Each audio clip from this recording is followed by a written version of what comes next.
तो web development की एक और शानदार सी वीडियो में आप सभी का स्वागत है। इसकी पहली वाली वीडियो में आखिर हमने पढ़ा था कि आखिर डिव टैग क्या होते हैं, टेबल टैग क्या होता है, लिस्ट टैग क्या होता है, टाइटल टैग क्या होता है, फाइव आइकन टैग क्या होते हैं। एंड आज की इस वीडियो में हम लोग पढ़ने वाले हैं कि आखिर HTML में इनपुट टैग्स क्या होते हैं एंड आई फ्रेम्स क्या होते हैं। एंड यकीन मानो इन इनपुट टैग का तुम लोग बहुत ज्यादा यूज करने वाले हो, तो इसको थोड़ा ध्यान से समझना। ओके, तो बिना आपका टाइम वेस्ट किए चलिए अपनी वीडियो की शुरुआत करते हैं।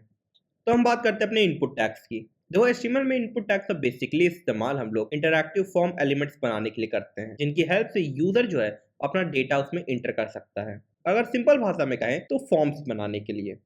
अगर हम इसके सिंटैक्स के बारे में बात करें, इसमें सबसे पहले हम लोग लिखते हैं अपने फॉर्म टैग को, जो कि डिफाइन करता है कि यहाँ पे हम लोग एक फॉर्म बना रहे हैं। एंड ये एक इंडस्ट्री प्रैक्टिस भी है एंड ये रिकमेंड भी किया जाता है कि आप जब भी इनपुट टैग्स लिखें तो हमेशा फॉर्म के अंदर ही लिखें। एंड इस फॉर्म टैग के अंदर बेसिकली हम लोग एक लेबल टैग दे रहे होते हैं, जिसके अंदर हम लोग वो कंटेंट लिख रहे होते हैं जो हमें अपने वेब ब्राउजर पर दिखाना है। एंड इस लेबल टैग के बाद हम अपना इनपुट टैग लिख रहे होते हैं। एंड क्योंकि इनपुट टैग हमारा जो होता है वो एक सेल्फ क्लोजिंग टैग होता है, तो इसे हमें बंद करने की जरूरत नहीं पड़ती है। यहाँ पे आप लोग सोच रहे होगे कि आखिर हम लोगों ने लेबल टैग का क्यों इस्तेमाल किया है, हम डायरेक्टली भी तो अपना कंटेंट दे सकते थे ना। तो बस इसका एक सिंपल सा आंसर है, हाँ हम अपना कंटेंट ऐसे दे सकते थे, बट इस लेबल टैग का हम लोग इस्तेमाल इसलिए करते हैं क्योंकि बेसिकली बता रहा होता है कि आखिर ये जो कंटेंट है ये किस इनपुट को डिनोट कर रहा है। क्योंकि जब भी हम कोई लेबल लिखते हैं तो उसके अंदर हम लोग एक एट्रीब्यूट देते हैं फॉर, एंड इस फॉर के अंदर एक नेम होता है एंड वो सेम नेम हम अपने इनपुट टैग के अंदर एज अ एट्रीब्यूट देते हैं।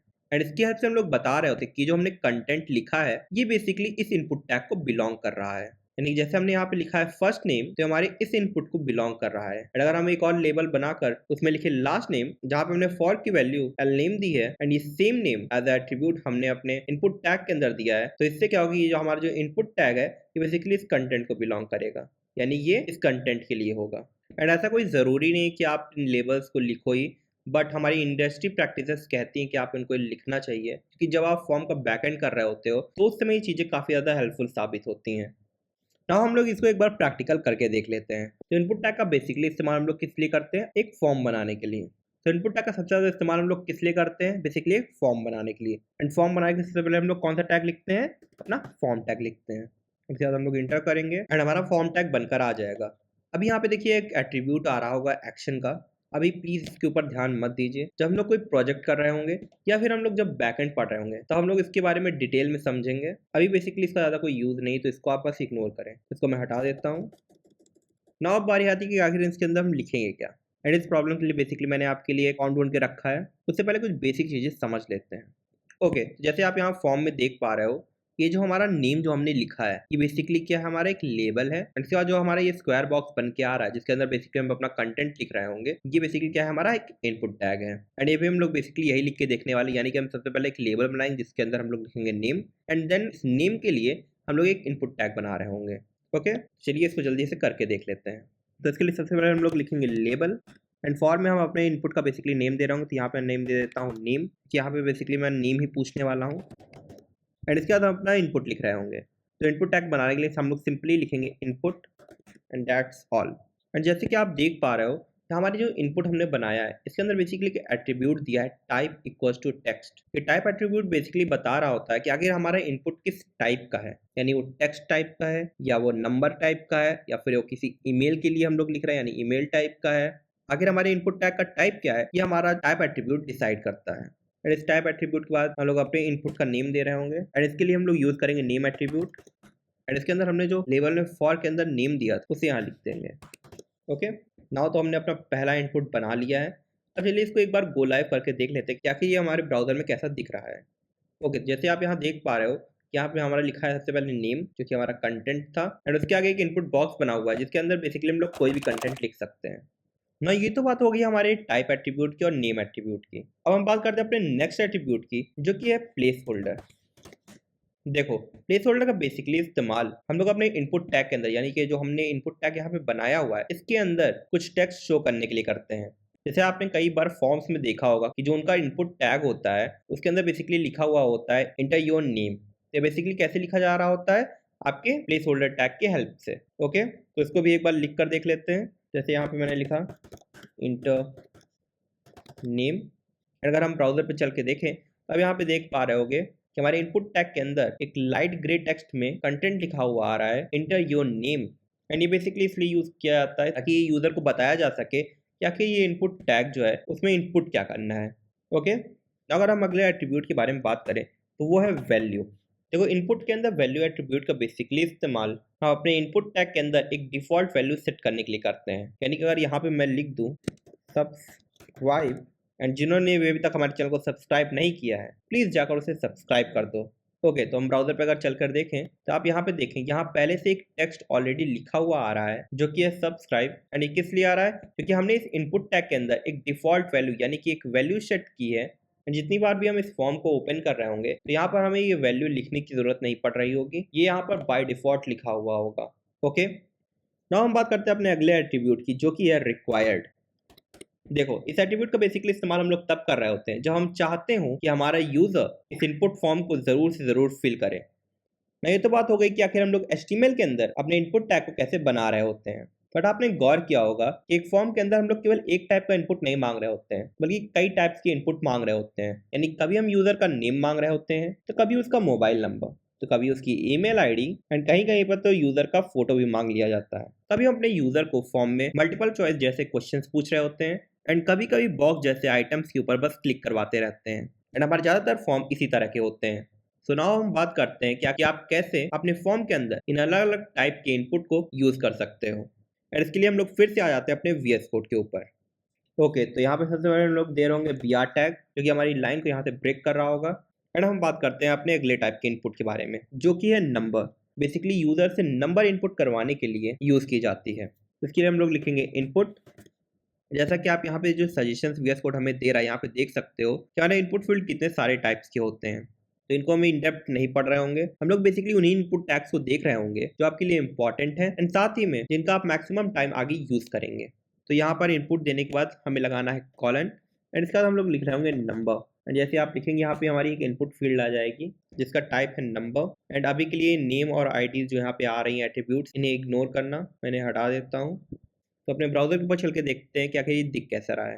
तो जैसा आप देख सकते हो ये बेसिकली एक नॉर्मल इनपुट फील्ड की तरह ही बनकर आया है। बट अगर आप इसमें कुछ टाइप करने की कोशिश करो, यानी कि अगर मैं इसमें कोई कैरेक्टर्स लिखने की कोशिश करूँ या कोई स्पेशल सिंबल लिखने की कोशिश करूँ तो मैं वो नहीं लिख सकता इस इनपुट टैग के अंदर, क्योंकि हमने इसका टाइप नंबर दिया है। तो इसमें हम लोग केवल नंबर्स ही लिख सकते हैं। यानी अगर मैं इसमें नंबर लिखने की कोशिश करूँ, देखिए यहाँ पे मैं नंबर्स लिख पा रहा हूँ, बट यहाँ पे मैं कोई भी अल्फ़ाबेटिकल कैरेक्टर्स नहीं लिख सकता। ओके, अब हम बात करते हैं अपने अगले टैग की जो कि है बेसिकली रेडियो टैग। एंड इस रेडियो टैग का बेसिकली इस्तेमाल हम लोग कुछ इस टाइप के इनपुट बनाने के लिए करते हैं जहाँ पर मल्टीपल चॉइसेस दी रही होती हैं, बट हमें केवल और केवल एक ही को सेलेक्ट करना होता है। जैसे कि आप यहाँ देख सकते हैं, यहाँ पे लिखा है do you need any more material, and यहाँ पे दो ऑप्शन दिए हैं यस एंड नो। तो यहाँ पे हम लोग केवल एक ही को सेलेक्ट कर सकते हैं, तो हम यस को सेलेक्ट कर सकते हैं या तो हम नो को सेलेक्ट कर सकते हैं। एंड इस टाइप के इनपुट फील्ड को बनाने के लिए हम लोग बेसिकली रेडियो का इस्तेमाल करते हैं।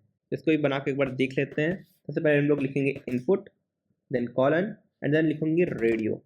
एंड अगर हम ब्राउजर में चल के देखें तो यहाँ पे देखिए यहाँ पे एक इनपुट सिलेक्शन आ गया है, एंड इसके ऊपर क्लिक कर कर हम इसे सेलेक्ट कर सकते हैं। एंड अगर आप इसके आगे कुछ टेक्स्ट को डिनोट करना चाहते हैं तो आपको सिंपली बस इनपुट टैग के आगे उस टेक्स्ट को लिख देना है। मान लीजिए मैं यहाँ पे लिख देता हूँ मैन, हमारे ब्राउजर पर इस सिलेक्शन इनपुट के आगे ये कंटेंट लिख कर आ जाएगा। एंड इसी तरह आप लोग मल्टीपल रेडियो बना सकते हैं। मैं कुछ और रेडियो इनपुट्स बना के दिखा देता हूँ।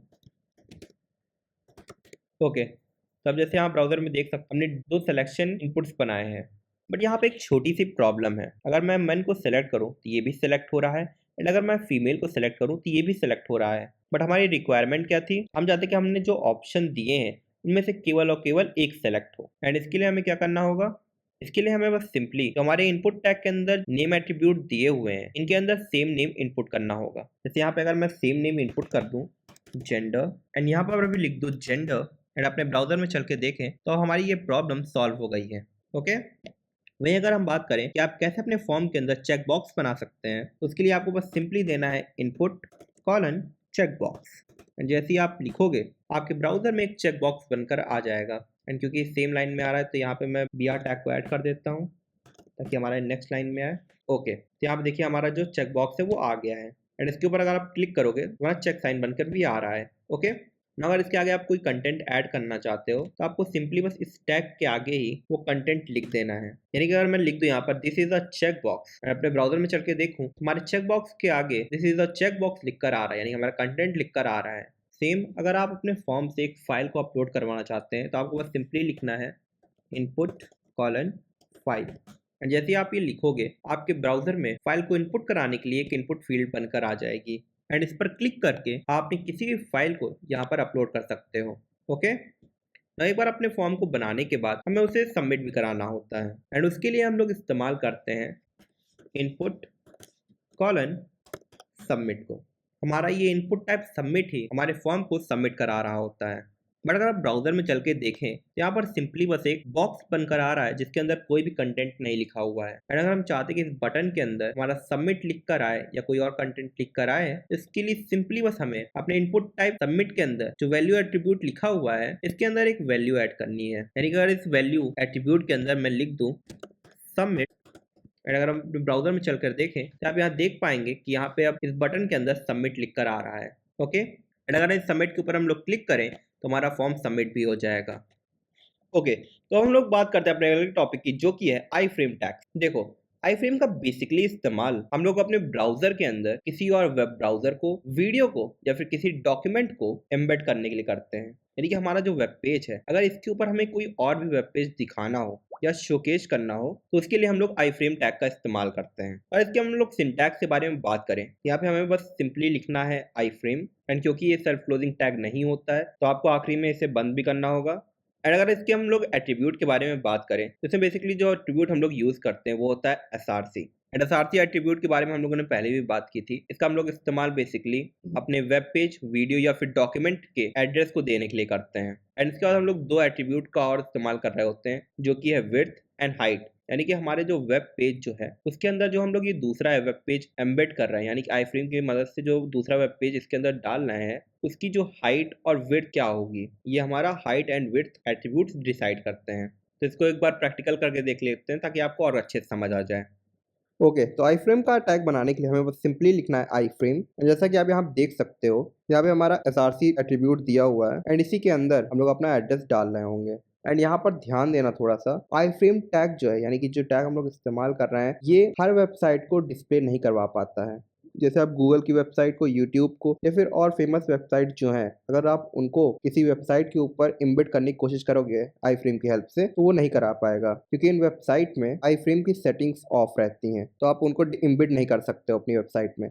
तो यहाँ पे हम लोग अपनी ही वेबसाइट को इम्बेड करने की कोशिश करेंगे। इससे पहले लेक्चर में यानी कि लेक्चर नंबर 5 में जो हमने HTML बनाया था हम लोग बेसिकली उसी को इम्बेड यहाँ पे कर रहे होंगे। तो यहाँ पे मैं लिख देता हूँ lecture5.html एंड जैसे हम इसको लिखेंगे ये हमारी जो HTML की फाइल जो हमने बनाई थी यानी हमने जो वेबसाइट बनाई थी इससे पहले वाली हमारी इस वाली वेबसाइट के ऊपर इम्बेड कर देगा। तो चल के अपनी वेबसाइट पर देखते हैं।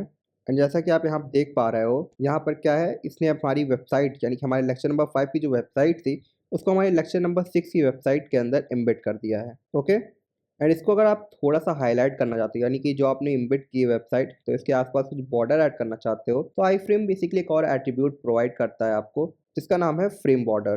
फ्रेम बॉर्डर की वैल्यू अभी 0 है, अगर हम इसकी वैल्यू 1 कर दें तो ये ऑटोमेटिकली हमारी वेबसाइट में एक बॉर्डर ऐड कर देगा। चलिए चल के देखते हैं।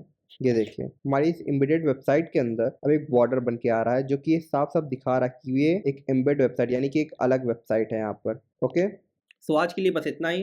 अगर आपको ये वीडियो अच्छी लगे तो हमारी वीडियो को लाइक और हमारे चैनल को सब्सक्राइब करना बिल्कुल मत भूलना। एंड साथ ही में इस कोर्स को अपने दोस्तों के साथ भी शेयर करो ताकि वो भी इस वेब डेवलपमेंट कोर्स को सीख कर एक प्रोफेशनल वेब डेवलपर बन पाए। तो आज के लिए बस इतना ही, अब हम मिलेंगे अपनी अगली वीडियो में, तब तक के लिए बाय बाय।